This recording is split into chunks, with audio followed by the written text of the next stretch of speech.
예, 오늘의 시황 브리핑 시작하겠습니다. 미국 기술주가 워낙 크게 빠졌기 때문에 이에 따라 어떤 매도 물량 출회되는 그런 모습을 보였고, 또 여기에 이제 우리나라 경제 성장률이 마이너스 성장 기록했잖아요. 그러니까 전분기 대비 마이너스 0.2% 기록하면서 경기 침체에 대한 걱정 이런 것들이 제기가 됐고, 그리고 믿었던 SK 하이닉스가 실적을 잘 내주었음에도 불구하고 서프라이즈가 아니다라는 이유로 이제 매도 물량이 또 출회가 됐습니다. 이런 것들이 또 역시 주가의 발목을 잡는 그런 이유로 작용을 했고요.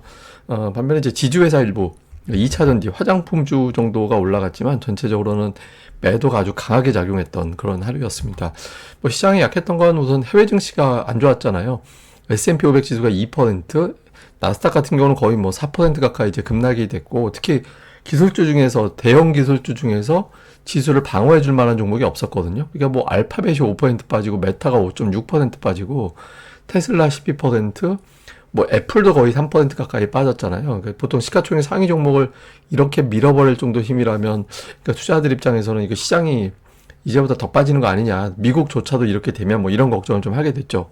여기에 대한 부담이 좀 있었고, 또 여기에 이제 우리나라 2분기 성장률이 마이너스 기록했습니다. 그래서 2분기 마이너스 0.2% 이제 역성장을 한 데다 내용을 좀 보면 정부 소비가 증가가 됐는데 역성장을 했거든요. 그러니까 민간 소비가 별로 안 좋았다라는 거. 네, 민간 소비가 좀 부진했다라는 거고, 설비 투자 같은 경우도 향후의 설비 투자는 향후 경제를 어느 정도 돌아가느냐, 또 경제 성장 이후에 어떻게 될 거냐를 또 가늠하는 지표라고 해석이 되는데, 그 2.1% 감소했다라는 보도가 나왔거든요. 그래서 또 뭐 반도체 같은 경우도 좀 줄었다, 막 이런 식의 어떤 내용들이 나왔죠. 그러니까 물론 이거는 해석하기 나름이긴 해요. 그러니까 막 기저효과 때문에 전분기, 직전분기가 워낙 좀 좋아서 이것 때문에 기저효과 때문에 전분기 대비는 마이너스다. 뭐 전년 대비는 또 플러스였잖아요. 그래서 이런 것들 때문에 기저효과다. 뭐 이런 주장도 있긴 하지만 어쨌든 숫자상으로는 마이너스 0.2 기록하면서 우리나라 경기가 둔화되는 거 아니냐. 그러면 이제 증시 전반적으로 좀 눌리는 게 맞지 않나? 뭐 최근에 어떤 코스피는 좀 버티고는 했었는데 코스피까지도 좀 어렵겠다. 이런 분석이 있었죠. 그리고 그 외에 보면 이제 또 지금 뭐 문제되고 있는 어떤 휘텐 이슈 있죠. 여기 이제 이게 국내 소비라든가 이런 것들을 더 위축시킬지도 모른다. 이런 우려도 일부는 작동을 했던 것 같습니다. 근데 여기서 이제 조금 구원투수 비슷하게 등판한 게 약간 느낌이 그런 거 있었거든요. 그러니까 말로 위기에서 이제 구원투수 에이스가 들어왔는데 잘 던진 것 같거든요. 잘 던진 것 같은데 이제 시장이 반응을 안 했죠. 그러니까 매출, 영업이익, 순이익 전부 다 예상치를 넘겼는데 서프라이즈가 아니다. 이게 알파벳하고 비슷한 거예요. 그러니까 알파벳 같은 경우도 예상치 넘겼지만 뭔가 좀 강력한 걸 원했는데, 강력한 건 뭐냐면 6조 원을 일부에서 증권사 일부에서 뭐 설레발이라는 표현은 좀 그렇습니다만 이제 기대한 게 있었죠. 그래서 그 정도 나오지 않을까라고 했는데 영업이익이 반올림한 게 5조 5천억. 사실 되게 잘 나온 거거든요. 예, 되게 잘 나온 건데 그럼에도 불구하고 서프라이즈가 아니다 이래버리면 이제 혹시나 하던 어떤 하이닉스의 어떤 급반등을 끌어주기에는 좀 애매한 것 같아. 그러니까 이런 심리를 작동하게 만들었죠.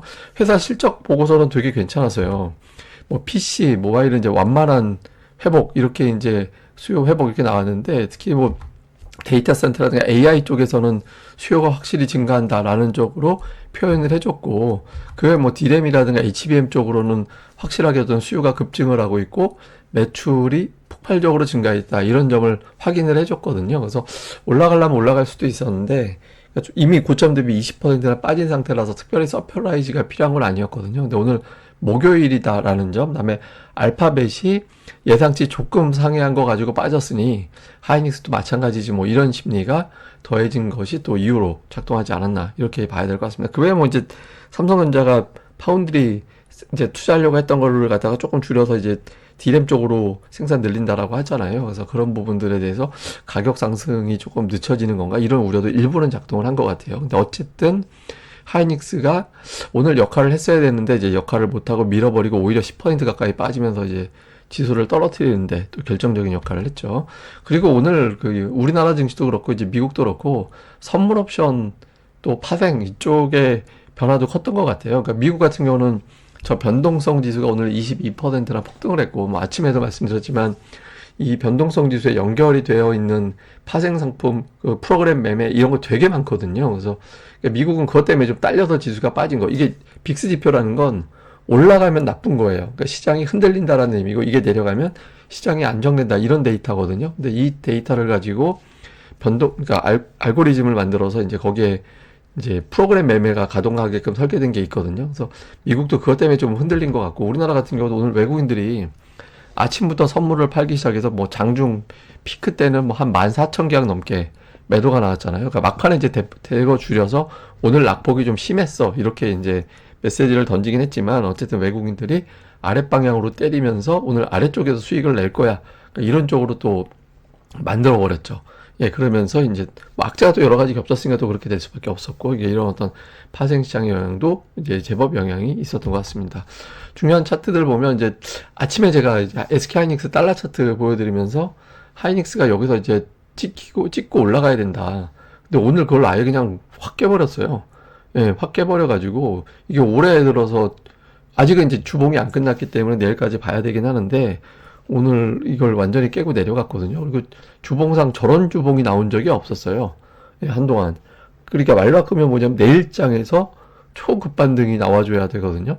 패턴을 버티게 하려면. 그래서 하이닉스가 오늘 낙폭에 적어도 최소 절반, 예, 절반 정도의 어떤 되돌림이 나와줘야 이제 패턴이 복원이 된다, 이렇게 봐야겠죠. 그러니까 하이닉스가 이례적으로 패턴이 깨지면서 여기에 대한 어떤 심리 불안, 이런 것도 있었던 것 같고, 코스닥 같은 경우는 뭐냐면 오늘장 오후에 이제 조금 반등을 했어야 되는데 1시 타이밍에 매도가 나왔죠. 그러니까 이건 이제 제가 여러 번 말씀드렸지만, 저 1시 때에 나오는 거는 그 신용, 예, 신용 반대 매도. 이게 내일 아침에 아마 동시호가 때 보면 첫 호가 찍힐 때 하한가 찍히는 종목이 되게 많을 거예요. 그러니까 아마 신용 관련한 투자자들이 좀 반대 매도 나가는지 오늘장 정리하는 게 낫지. 그래서 뭐 신용, 미수, 스탁론 뭐 이런 것들 있잖아요.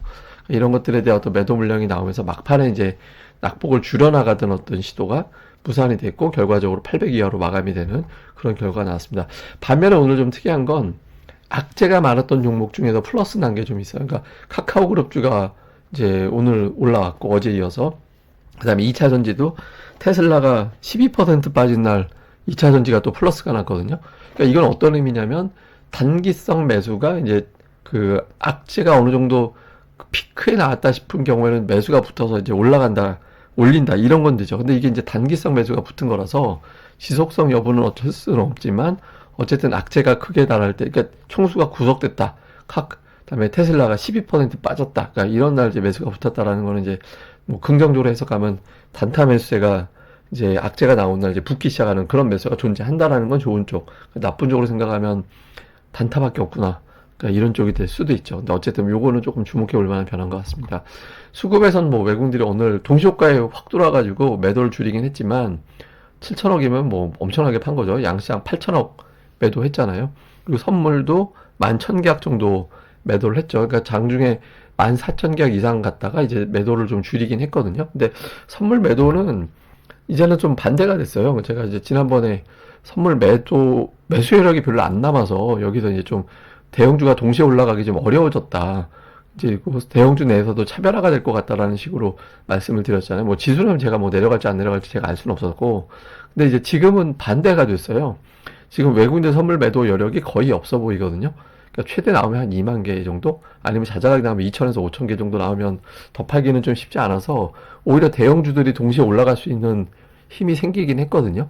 그래서 내일장 정도에 좀 삼성전자, 뭐 2차 전지, 뭐 자동차 등등의 어떤 종목군들의 어떤 변화가 생길 수도 있습니다. 그러니까 외국인들 선물이 반대로 바뀌었다라는 점은 이제 오늘 아프긴 하지만 한편으로는 좀 반대쪽으로 이제 힌트를 좀 남겨놓은 거는 좀 긍정, 이렇게 봐야 될 것 같습니다.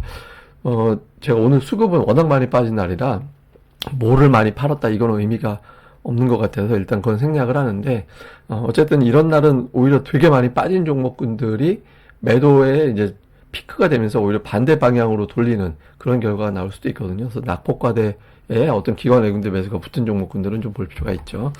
어쨌든 시장에서는 미증시가 해소돼줘야 되거든요.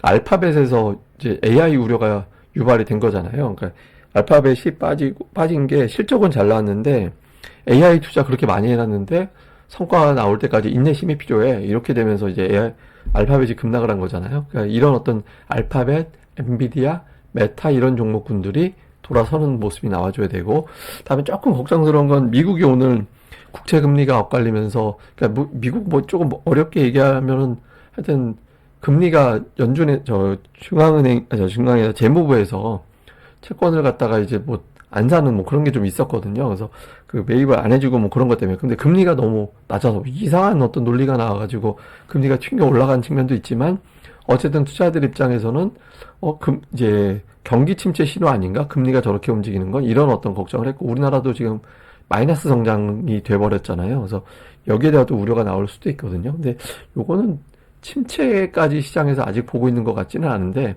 어쨌든 이 재료가 더해지면 좀 최악의 시나리오긴 하죠. 그래서 침체 논리가 나오게 되는지.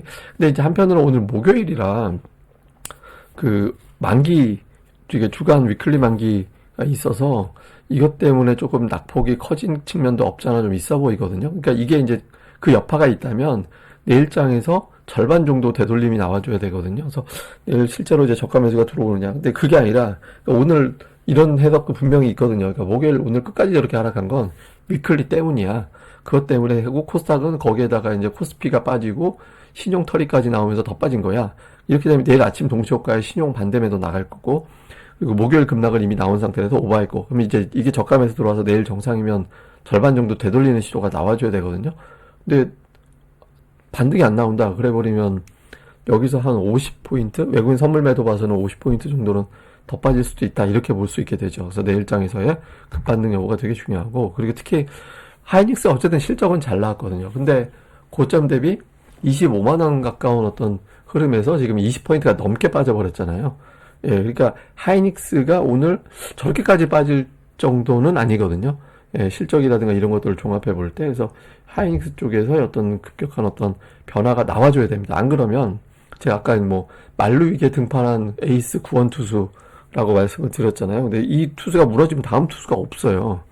예, 없기 때문에 하이닉스가 여기서 무너지는 게 아니라, 오늘은 좀 그런 애들이 있었어. 뭐 이 정도로 이제 하고서 이제 돌려지는.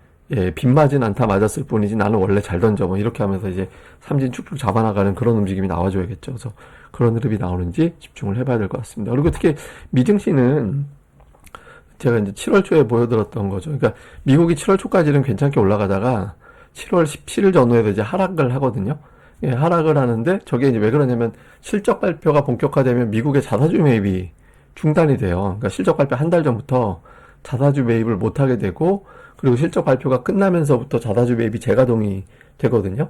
그러니까 이런 어떤 수급이 비는 상태인데다가 월 초에는 하반기가 시작한다. 그래가지고 이제 하반기 포트폴리오 편입한다고 이제 매수가 일부 좀 붙는 게 있거든요. 근데 그것까지 끝나버리면 이제 7월 17일부터 이제 빠졌다가 이게 평균적으로 그렇다라는 거예요. 정확하게 뭐 날짜를 일부러 정밀 타격한다는 게 아니라. 근데 그랬다가 23일, 24일 넘어가면서부터는 그 매도가 진정이 되고 실적 발표도 어느 정도 진행이 되면서 이제 매수가 가동되면서 선침해가 들어와서 주가가 올라가는 그런 특성이 좀 있거든요. 그러니까 미국은 시기적으로 보면 원래 이 패턴대로라면 오늘 내일 올라가야 맞아요.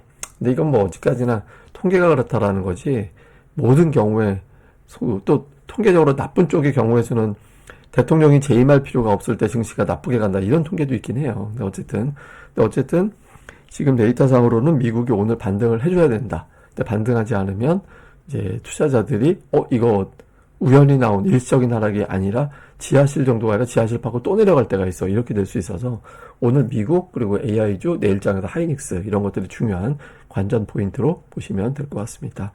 아이고 모두 기운들 내시고요. 좀 힘들 내셨으면 좋겠고 약간 좀 하여튼 많이들 좀 힘들더라도 운동도 하고 머리도 좀 식히시고 좀 힘들 내셨으면 좋겠습니다. 예, 그럼 저는 또 다음에 뵙겠습니다. 감사합니다. 좋아요와 구독하기 많이 부탁드립니다.